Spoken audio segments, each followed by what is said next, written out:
तो कूलाम के नियम पर आपका दूसरा क्वेश्चन है। ये 2010 में आपको पूछा गया था।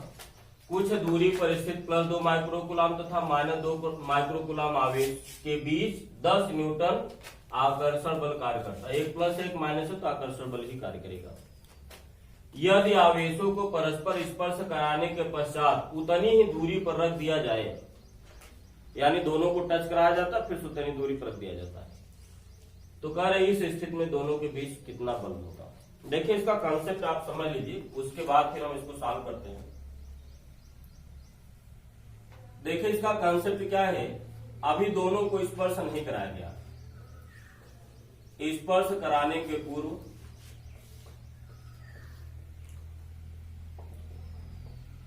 मान लिया पहला आवेश क्या है, Q1 है, और दूसरा आवेश क्या है, Q2 है, और दोनों के बीच की दूरी क्या है, R है। तो बल क्या हो जाएगा, F बराबर 1/4 pi epsilon not Q1 Q2 upon R², जैसा आपने पिछले वाले क्वेश्चन में सॉल्व किया था। आवेशों का मान बिना चिन्ह के लिया जाएगा। अब इसके बाद क्या करना है, स्पर्श कराने के पश्चात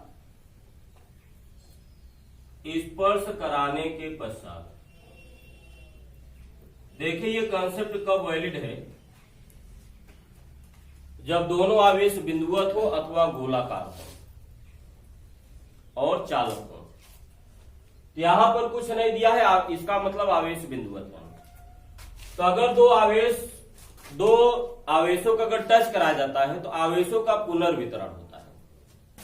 तो अगर बिंदुवत आवेश है तो कोई दिक्कत नहीं, लेकिन अगर गोली आवेश है तो दोनों की त्रिज्या समान होनी चाहिए, दोनों धातुएं होनी चाहिए, तब आपको जो कॉन्सेप्ट बताने जा रहे हैं वो आपको वैलिड है।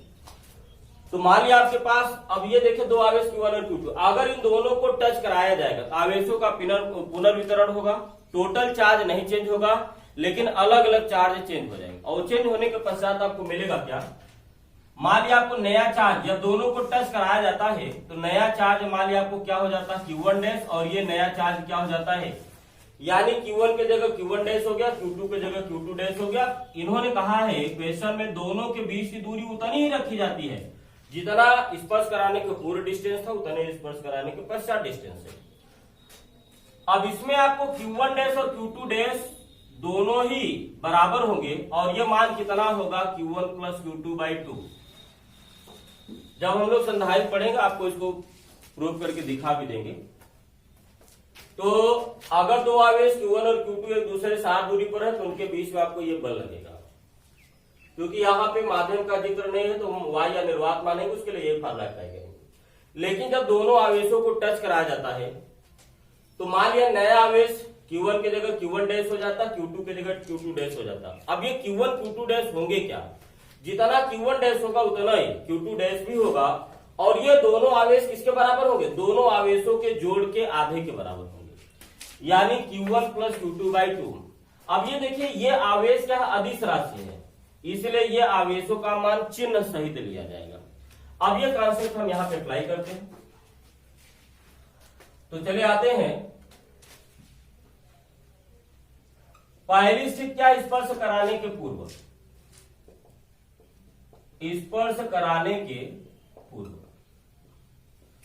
जब दोनों आवेशों को स्पर्श नहीं कराया गया था, तो मान लिया आपको ये Q1 आवेश है और ये Q2 आवेश है, दोनों के बीच की दूरी दिया नहीं है, तो मान लिया कितना है, R है। Q1 का मान कितना दिया है, Q1 का मान दिया है 2 माइक्रो कूलाम, और ये कैसा है, धन में। तो हमने परिमाण को लिख दिया और ये चिन्ह को बगल में लिख दिया, क्योंकि आपको इस फार्मूले में आवेश का मान बिना चिन्ह के लेंगे। Q2 यानी दूसरा आवेश कितना दिया है, -2 माइक्रो कूलाम, यानी परिमाण 2 माइक्रो कूलाम है, लेकिन इसकी प्रकृति क्या है, ऋण। ये देखिए धन और ऋण को हमने क्या कर दिया, बगल में दिखा दिया, केवल परिमाण। तो ये माइक्रो है, तो माइक्रो को हम लोग हटाएंगे तो क्या रखेंगे, 10⁻⁶। तो हम यहां पर माइक्रो को हटा रहे हैं, ये 2 माइक्रो के जगह 10⁻⁶ कूलाम, यहां भी माइक्रो के जगह 10⁻⁶ कूलाम। तो ये 2 माइक्रो कूलाम था, तो माइक्रो की जगह 10⁻⁻, यहां भी माइक्रो था तो 10⁻⁶। इस केस में दोनों के बीच, अब ये देखिए बल का मान दिया है, जब दोनों को स्पर्श नहीं कराया जाता तो बल कितना दिया है 10 न्यूटन। तो इस केस में बल कितना दिया है 10 न्यूटन का दिया है। अब हम इसमें फार्मूला क्या अप्लाई करेंगे, F बराबर 1/4 pi epsilon not Q1 Q2 upon R²। ये फार्मूला हम अप्लाई करेंगे। अब आप इसमें वैल्यू रखिए, आप चाहे तो वैल्यू रख भी सकते हैं और चाहे हटा दे, वैसे आप यहां पर वैल्यू अभी न रखें। ये आपको 10 न्यूटन है और ये मान होता 9 × 10⁹ Q1 और Q2। Q1 का मान 2 × 10⁻⁻⁶, Q2 का मान भी 2 × 10⁻⁻⁶, अपान क्या है R²। आप चाहे तो वैसे सिंप्लीफाई भी कर सकते हैं, लेकिन अभी देखते हैं, इसको ऐसे रखते हैं। इसको मान लिया आपको ये समीकरण 1 हो गया। आप चाहे तो सिंप्लीफाई भी कर सकते हैं। अगर सिंप्लीफाई करेंगे तो आपको ये मान कितना हो जाएगा, चले यहां से R² क्या हो जाएगा, तो ये आपका मान रख दिया 1/4 पाई एप्सिलॉन नॉट का मान रख दिया, Q1 का मान Q2 का मान रख दिया, R आपको मालूम नहीं था तो आपने R को ऐसे रखा। अब आप इसको यहां पर लाइए और इसको यहां पर लाइए, तो R² इक्वल टू हो जाएगा, ये 9 दूनी 18 दूनी 36 हो जाएगा, गुणित ये 10 की, ये देखिए 10 की घात, मैं डायरेक्ट लिख रहा हूं यहाँ पे 10 की घात -12, 10 की घात -6, 10 की घात -6, 10 की घात -12 होगा, ये 10 की घात -12 हो गया, गुणित इसमें किसका मल्टीप्लाई करना, 10 की घात -9 का, तो 10 की घात -9 का मल्टीप्लाई कर दिया। अब ये दोनों बेस क्या है, सेम है, एक बार लिखेंगे और इन दोनों को चिन्ह सही जोड़ेंगे। एक माइनस एक प्लस है तो क्या होगा, ये घटेगा, तो ज्यादा में से कम को घटाएंगे, 12 में से 9 गई 3 और चिन्ह ज्यादा वाले का क्या है माइनस, तो इनका कैलकुलेशन कितना आ जाएगा 10 की घात -3, और ये क्या हो जाएगा, ये 10 आपको यहाँ बटे के नीचे आ जाएगा, ये बटे हो गया 10 हो गया, तो R² इक्वल टू क्या हो गया 36, गुणित ये 10 की घात कुछ नहीं, 1 है ऊपर जाएगा, क्या हो जाएगा -1, तो 10 की घात -3 में 10 की घात -1 का गुणा करेंगे, ये 10 की घात कुछ नहीं, 1 है ऊपर जाएगा, 10 की घात -1 हो जाएगा, तो -3 -1 क्या हो जाएगा -4, ये 10 की घात -4 हो गया। मान लिया आपको ये समीकरण 1 हो गया, या R² की यही वैल्यू हम आगे रखेंगे। अब इसके पश्चात आते हैं स्पर्श कराने के पश्चात, एक बार फिर से देखें, Q1 कितना दिया है +2 माइक्रोकूलम, Q2 दिया है -2 माइक्रोकूलम, और बल का मान दिया 10 न्यूटन। क्योंकि माध्यम का जिक्र नहीं है तो आवेशों के बीच में बल का फार्मूला यही अप्लाई करेंगे y अनिर्वात के लिए। F का मान दिया है, ये वैल्यू इतनी होती है, Q1 Q2 का मान रख दिया R²। अब इसको कैलकुलेट किया तो R² आपको इतना मिल गया। अब स्पर्श कराने के पश्चात, तो अगली स्थिति आपको है स्पर्श कराने के पश्चात, स्पर्श कराने के पश्चात तो बताइए नया आवेश क्या हो जाएगा। तो मान लिया आपको नए आवेश Q1 और Q2 हो जाते हैं, और ये किसके बराबर होगा, Q1 + Q2/2 के बराबर। ये जो स्पर्श कराने के पश्चात नया आवेश क्या होगा, Q1 Q2 दोनों बराबर होंगे, या Q1 + Q2/2 के बराबर होगा। चलिए Q1 की वैल्यू कितनी है, तो Q1,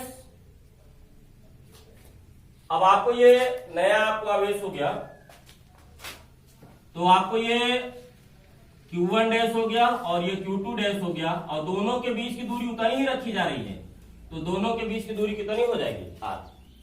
क्वेश्चन में बोला देख लीजिए, दोनों के बीच की दूरी उतनी ही रखी जा रही है, तो जितना शुरू में था R उतने बाद में भी है।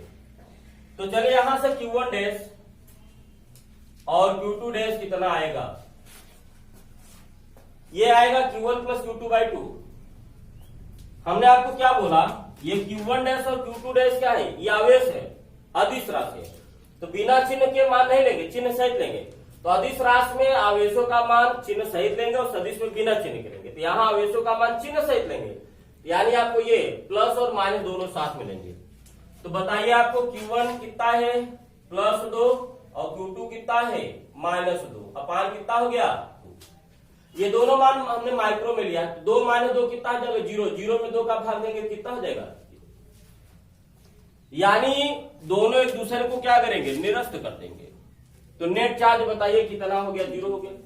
अब इसके बाद फार्मूला अप्लाई करेंगे, नया बल F बराबर फार्मूला अप्लाई करेंगे 1/4πε0। फार्मूला तो यही अप्लाई करेंगे, Q1 डैश Q2 डैश नहीं लिखेंगे। जब फार्मूला हम जब लिखेंगे तो हमेशा Q1 Q2 और R इसी फॉर्म में आपको रहेगा। तो चलिए F की जगह हमने F डैश लिख दिया, हमने F की जगह पर क्या लिख दिया, जैसे यहाँ F ही अप्लाई किया था तो हमने F की जगह F डैश लिख दिया। 1/4πε0 का मान होता 9 × 10⁹। तो इसके जगह पर वैल्यू कितनी होती है, 9 × 10⁹। अब देखो, अब यहां पर क्या अप्लाई करेंगे, या एक टर्म हम और लिख देते हैं, F की जगह F डैश लिख दिया, तो इसको हम वही लिखते हैं 1/4πε0। Q1 की जगह Q1 डैश और Q2 की जगह Q2 डैश अपान क्या हो जाएगा R²। तो F की जगह पर नया बल मान लिया F डैश हो गया, ये तो मान वही रहेगा। Q1 यानी पहला आवेश यहां पर क्या हो गया Q1 डैश, Q2 यानी दूसरा आवेश आपको क्या हो गया Q2 डैश, और दोनों के बीच की दूरी उतना ही है, जितना शुरू में थी उतना ही दूरी आपको बाद में भी है। अब आप मान रखें तो Q1 और Q2 दोनों मान कितने हैं, तो ये मान 9 × 10⁹ हो जाएगा। Q1 डैश भी 0, Q2 डैश भी 0 अपान। अब वैसे यहां पर इसकी ओर निकालने की जरूरत नहीं है, R² का मान कितना रखेंगे 36 × 10⁻⁻⁴। तो नया बल कितना हो जाएगा 0। वैसे मैं आपको बताऊं इस क्वेश्चन में इतना टर्म करने की जरूरत नहीं है, क्यों, क्योंकि यहाँ पे R का कोई मान आपको Q1 डैश जब Q2 डैश 0 हो गया तो R की यहाँ पे कोई जरूरत है ही नहीं। तो इस क्वेश्चन में आप चाहे तो इतना पार्ट न लिखें, इतने पार्ट को लिखने की कोई जरूरत नहीं है, केवल आप डायरेक्ट यहाँ पे लिख सकते हैं। स्पष्ट कराने के पश्चात नया आवेश आपको हो गया, ठीक है, और ये नए आवेश दोनों क्या हो गया 0। तो यहाँ पर Q1 की जगह पर क्या हो गया +2, Q2 की जगह क्या हो गया -2, ठीक है। यहाँ प्लस आप इसको ऐसे लिखे, ये आपको हो गया प्लस और ये -2। तो देखिए यहाँ पे Q1 की जगह +2 प्लस, Q2 की जगह -2, तो प्लस इंटू माइनस क्या होता है, माइनस होता है। तो आप इसको डायरेक्ट लिख सकते हैं यहाँ पर, तो उसी को हमने डायरेक्ट लिख दिया यहाँ पे। तो Q1 + Q2, यहाँ पर Q1 + Q2 कितना हो जाएगा 2 - 2, यानी कितना हो जाएगी, ये पूरा आपको 0 हो जाएगा दोनों। तो यहाँ पे दोनों मान अगर हम यहाँ 0 रखेंगे तो बल का मान क्या हो जाएगा 0। लेकिन अगर ये Q1 डैश Q2 डैश अगर ये 0 न आया होता तब आपको ये पूरा पार्ट आपको लिखने की जरूरत पड़ती है ना। तब हम करते क्या, Q1 डैश Q2 डैश का मान यहाँ पर रखते, तब ये R² का जो मान आपने यहाँ निकाला वो यहाँ रख देते, तब आपको क्या हो जाता है, उत्तर हो जाता। तो आपको नया बल कितना हो जाएगा 0 हो जाएगा, यानी आप कोई बल नहीं लगेगा।